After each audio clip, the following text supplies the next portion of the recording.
the disrespect to the People's National Party, the disrespect to the political philosophy that the People's National Party have practiced over the many years, which is democratic socialism. Andrew Holness, let me ask you a question. Do you know the definition as it relates to democratic socialism and what democratic socialism stands for? What does it mean? Well, let me help you with that, because you are acting totally contrary to democratic socialism and you are exhibiting what we call crony capitalism. Well, democratic socialism is where democratic socialism, right, making sure that they observe each individual in a society, right, to deal with them, right, fair, with transparency and balance, and so then everyone can be dealt with equally. Everyone, you understand, can be given equal opportunity, right? And everyone can become a stakeholder as it relates to the opportunity, right, into the economy. And so then Michael Manley, right, emphasize on education. It is through the process of education, right, that we are going to gain our wealth. We are going to gain our knowledge. And so then, right, this is what now you want to define as criminal, right, as it relates to P.N.P-ism. Today. Let's dive in. First, the National Housing Trust, Manley's vision to make home ownership accessible for working Jamaicans. Today, thousands rely on the NHT to achieve their dreams of owning a home. Then workers' rights. Thanks to Manley, minimum wage laws and paid maternity leave protect Jamaican workers every day. Education reform. He championed free primary and secondary education, giving every child a fair chance at success. The Jamal Foundation. Manley fought adult illiteracy, giving Jamaicans essential skills and opportunities. And his biggest legacy? CARICOM. Manley's vision for a united Caribbean became this powerful regional community, fostering trade, support, and strength across the islands. Michael Manley's impact goes beyond his time. His legacy is still a part of Jamaican life today. Did the government parties of today destroy his vision?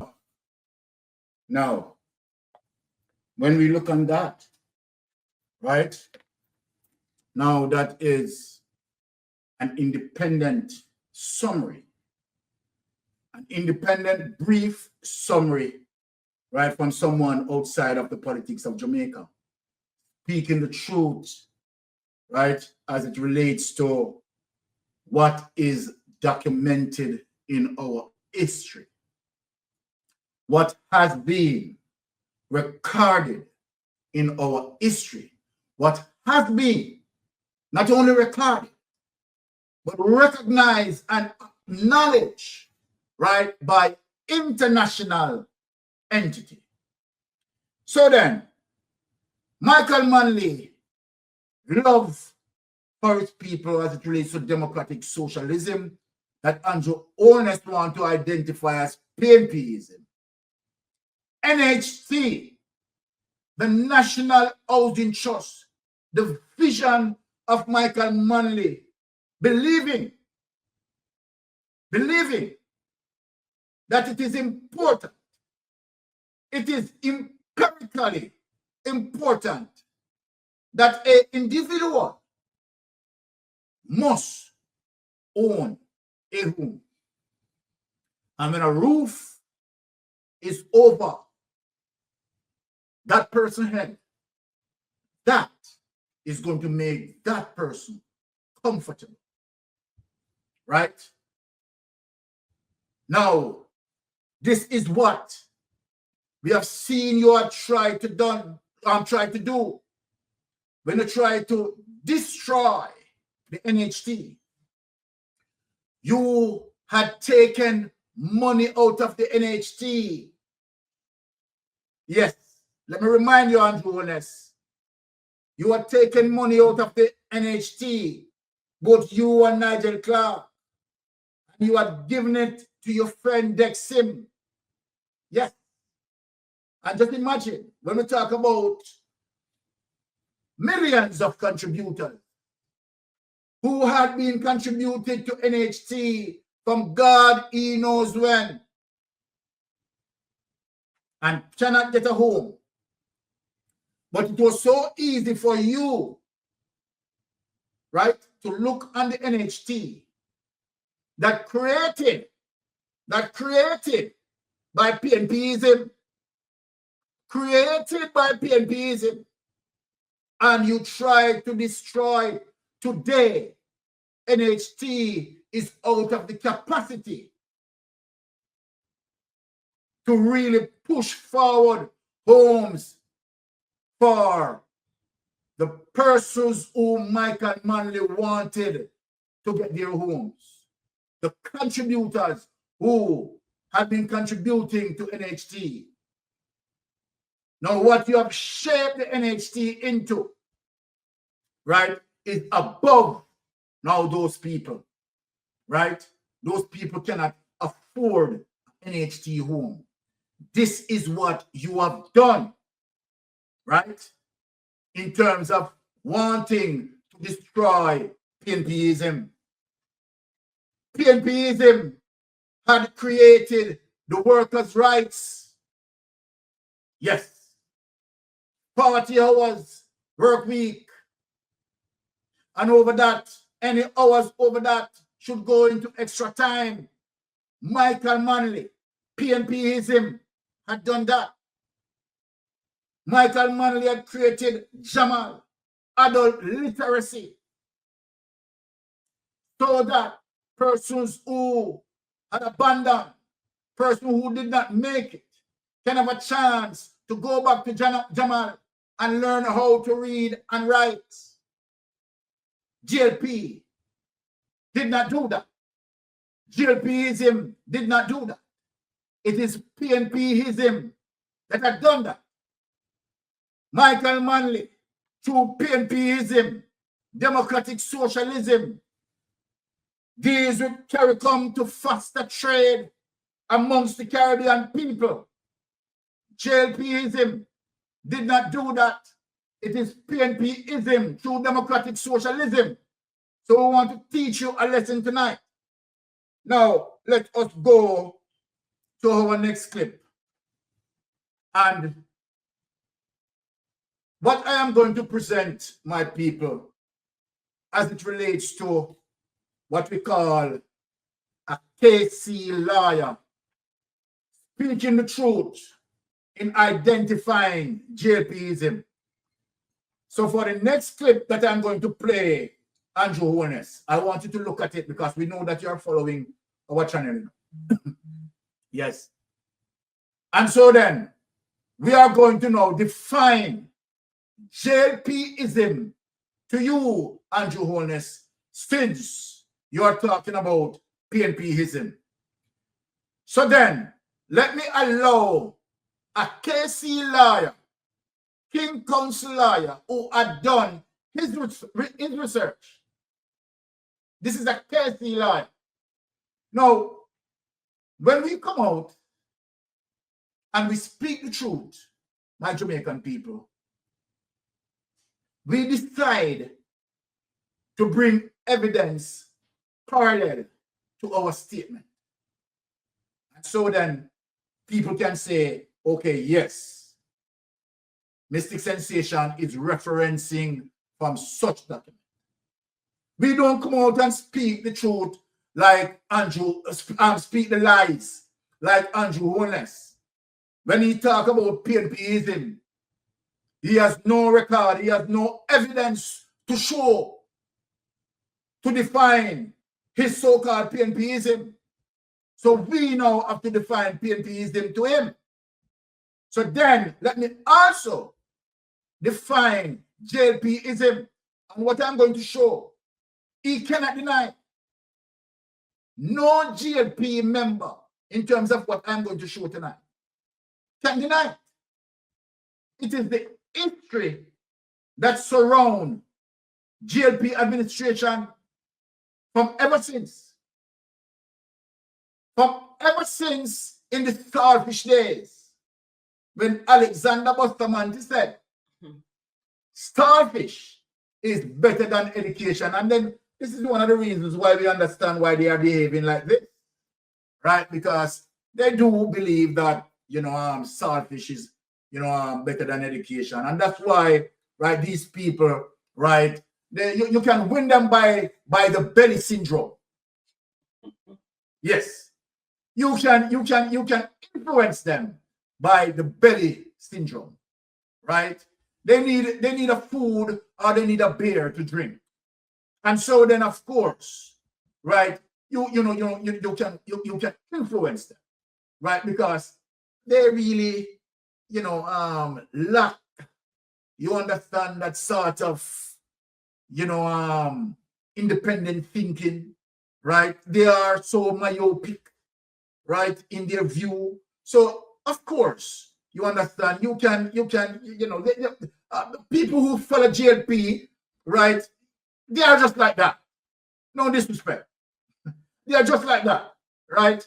Most of the times their line of argument or their source of argument, most of the time just baseless, without evidence. And they speak off the cuff. They speak from emotions, not necessarily that, right? They are speaking and they have evidence to back up what they're saying. So we know how the J.L.P situation is. So let me bring forth the evidence that you are talking about. Evidence as it relates to what a KC lawyer is going to present in terms of identifying J.L.Pism.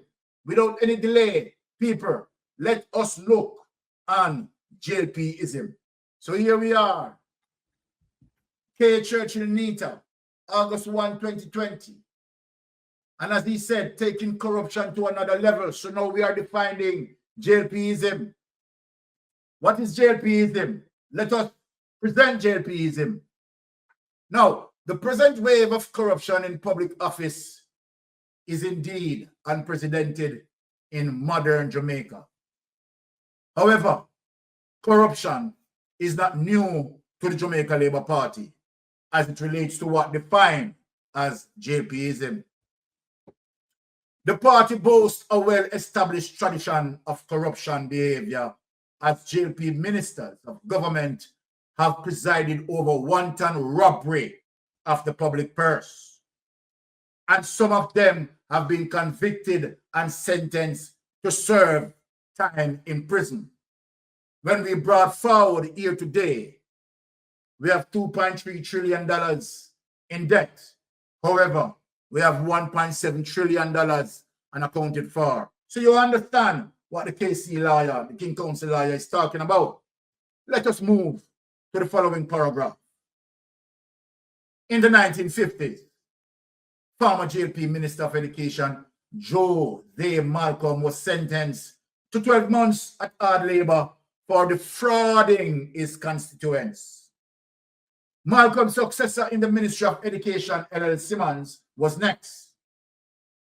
He was convicted in July 1954 for breaches of the Official Secret Acts and sentenced to 15 months at hard labor when we are talking about J.L.Pism. In the decade of the 1960s, the former Minister of State in the Ministry of Education, Arthur Burt, may well have been the third to face the courts and be sentenced for his role in the corrupt handling of the school building program 1967 to 1971, financed by the World Bank.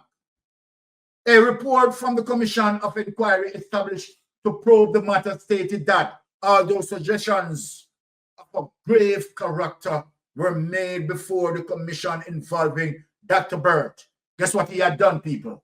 He fled the island to avoid appearing before the commission and facing criminal charges. Let me ask something before we go further in this document. What manner of administration who want to move a country forward but robbing from the purse of the country, particularly education?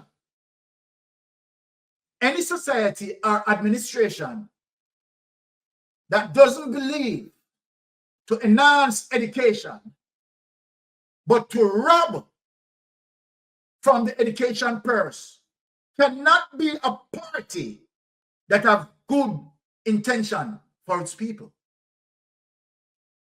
We have seen Holness in the Ministry of Education awarded several contracts to Gavin. And of course, followed suit. Rural Reed, who had learned the master of deception from Andrew Holness, had now executed in terms of robbing the Ministry of Education purse. So let me ask the question. If you have an administration who deemed to ensure that our education system is in shambles and unfunded, our education system has been depleted, ensure that his administration take 200 and 300% increase, and so for the teachers, the masses of the teachers who are doing the work, right, they get marginal increases. And so what we have today, we have seen the migration of teachers. We are losing our teachers. And if we are losing our teachers, this means, my Jamaican people, we are losing our technocrats. Let us move on. In February 1990, Jack Smith, former J.L.P. Minister of Labor, was charged with receiving US $70,000, deemed by the Director of Public Prosecution to have been unlawfully obtained from farm workers' savings. Just imagine people, hard-working Jamaicans, went on farm working program, worked so hard, and saved their farm working money. And Jack Smith in the J.L.P. administration decided that he's going to steal the people's money. So when you have the J.L.P. administration decided to steal both money,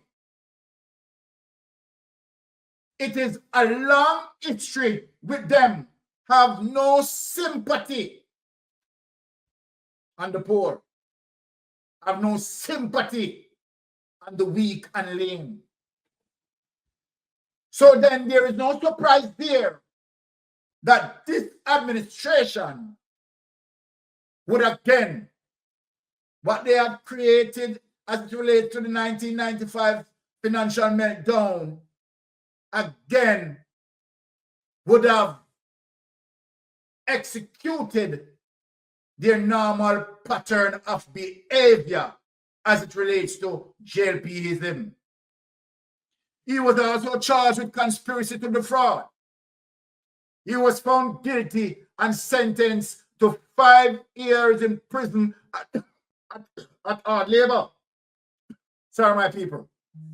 One would have thought that the J.L.P. would want to break with its tradition of corruption, and listening to Prime Minister Holness' lofty pronouncements of integrity at his swearing in, many Jamaicans expected honesty and transparency from the new government.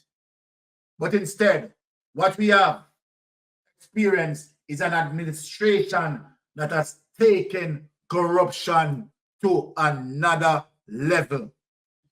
And when we say another level, one such level that I've never seen before. The country national debt of $2.3 trillion, while $1.7 trillion unaccounted for.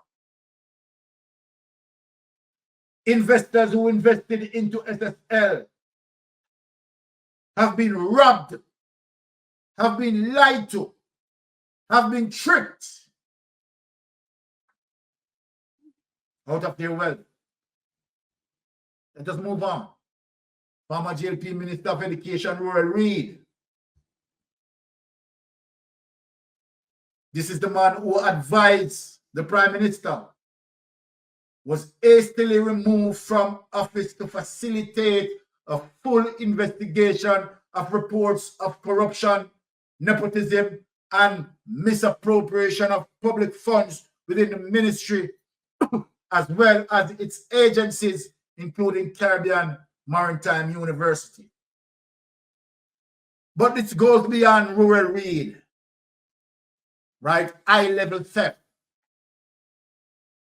It shows you that the Jamaica Labour Party administration, as it relates to J.L.P.ism, have no care, have no moral compass.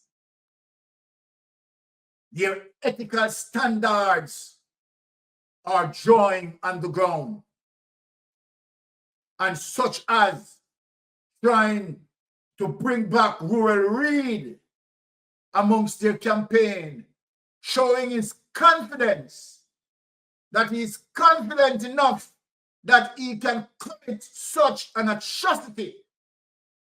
And the Jamaica Labour Party administration, of course, will have him resurface. We have seen where we have the Trelawney MP, Marissa Dalrymple, who had blatantly corrupted herself while in office and being the Speaker of the House. And while her case is ongoing. But you know, people, J.L.P.ism will have to define itself. We have seen that J.L.P.ism is now resurfacing the corruption to Jamaican people, asking the Jamaican people to vote for the corruption. Let us move on. Andrew Wheatley has been relieved of his ministerial responsibility after exposure of widespread corruption in the agencies for which he had portfolio responsibility. Now we anxiously await the reports from ongoing investigations into the pressure jam scandal. Jamaican people, under J.L.P.ism, we will never ever get clarity in that. Let me say that categorically clear. At present, it is the Ministry of Health and Wellness, don't let us go there, which is under the microscope.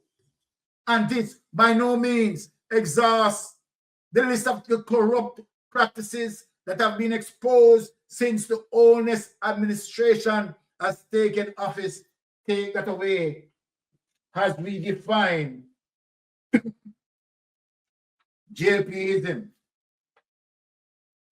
Let us take that away. And so then, while we are here, to define J.L.P.ism as it relates to actual facts, Joycelyn Williams said, seems the love, the Ministry of Education purse. Yes, yeah. They stole the future of our children. Joycelyn, well said, because you're hitting the nail on the head.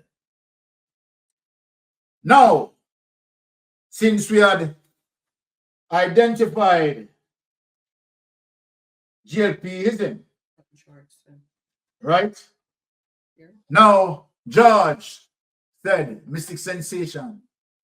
That is why most of them don't like Portia, because she sends politicians to prison.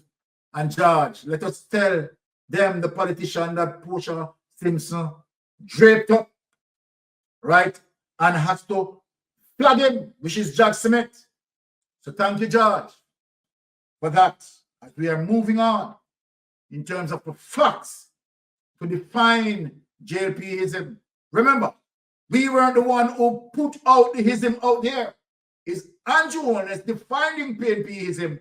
And so then we have to tell him what P.N.P.ism is and define J.L.P.ism with facts. Equals corruption.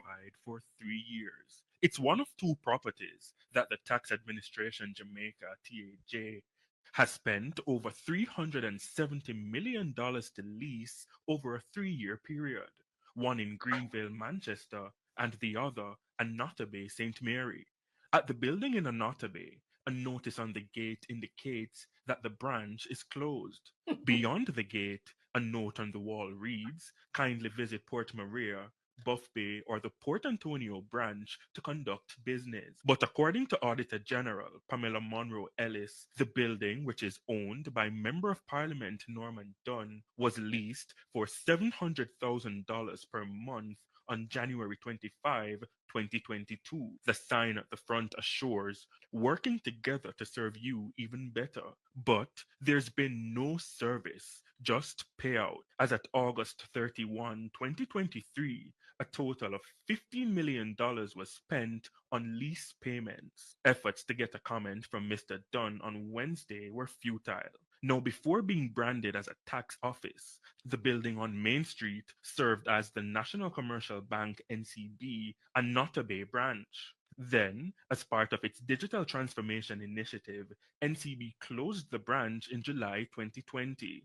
A Mother's Restaurant is also close by the property.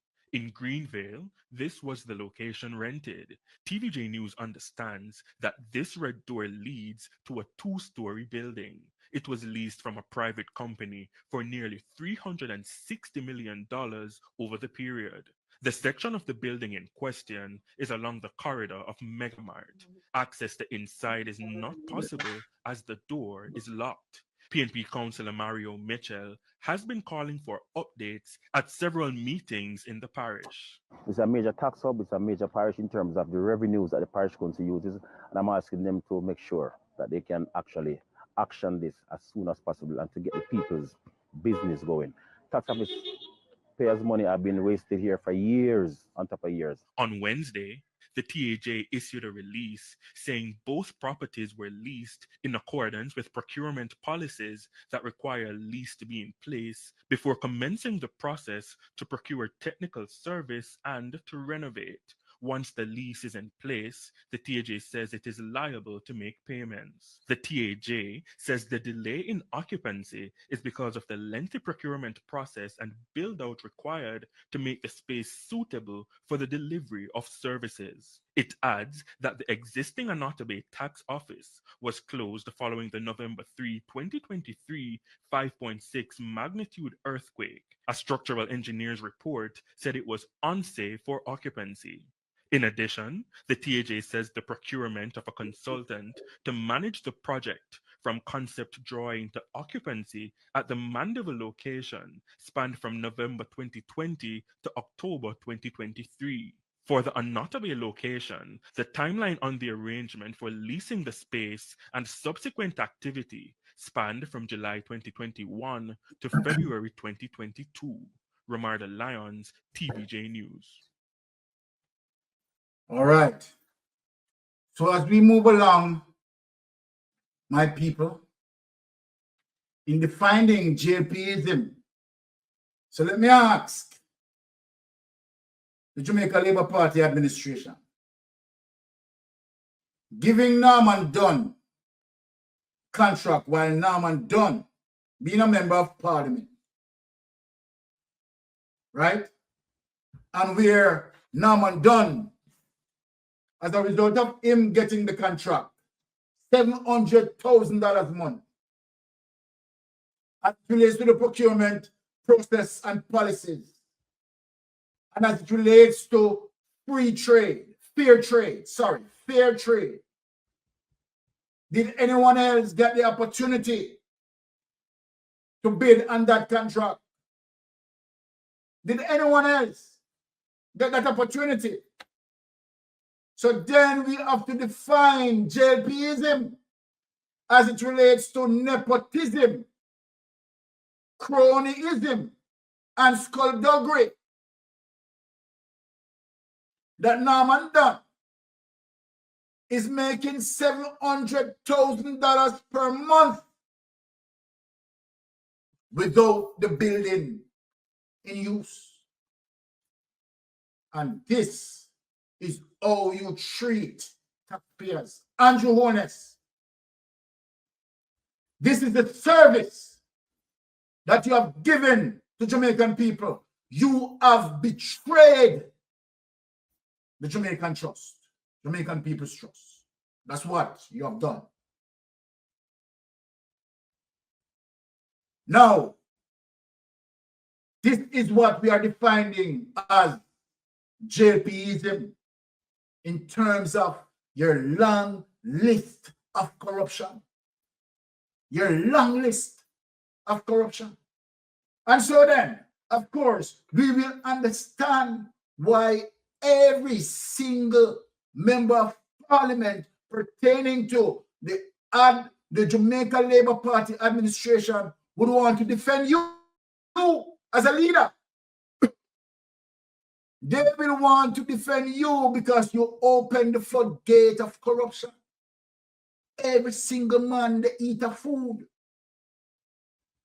So then you are the prime minister that allowing them to eat a food. So then your expectation of them in this time, when you have $470 million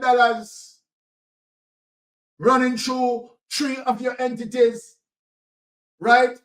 Quid pro quo, I defend them, so you now defend me. And so then we see the prime minister is practicing what we call quid pro quo, right? I watch your back and you watch mine. I protect you and you protect me. And so then every single member of parliament under the Jamaica Labour Party administration will defend Andrew Holness to death. So don't be surprised as it relates to the rails of justice that Andrew Holness had corrupted. They had sworn allegiance with the devil to fight with him until, if it comes to death, they will not leave his ship. Even though they sworn allegiance to be on Titanic with the Prime Minister, they will make sure that they are there with him. They will make sure that even that the trajectory is moving towards the iceberg, they will not abandon the ship. So Jamaican people, we have to understand the sort of evil that we are dealing with. Spiritual wickedness in high and low places. Because the Prime Minister had corrupted the rails of justice. And so then, I am warning all Jamaicans to make sure that you are preparing, you are ready, right, to go out there, put the X beside the N. So let me say this to you, my people. Don't believe that the evil that we are challenging is normal. No. The road that we trod is not an easy road. And so then we can't take anything for granted. We also have concerns, even although I had spoken to person about the ECJ president.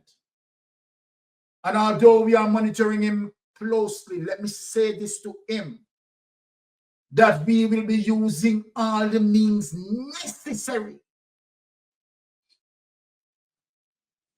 to make sure that we are monitoring this general election.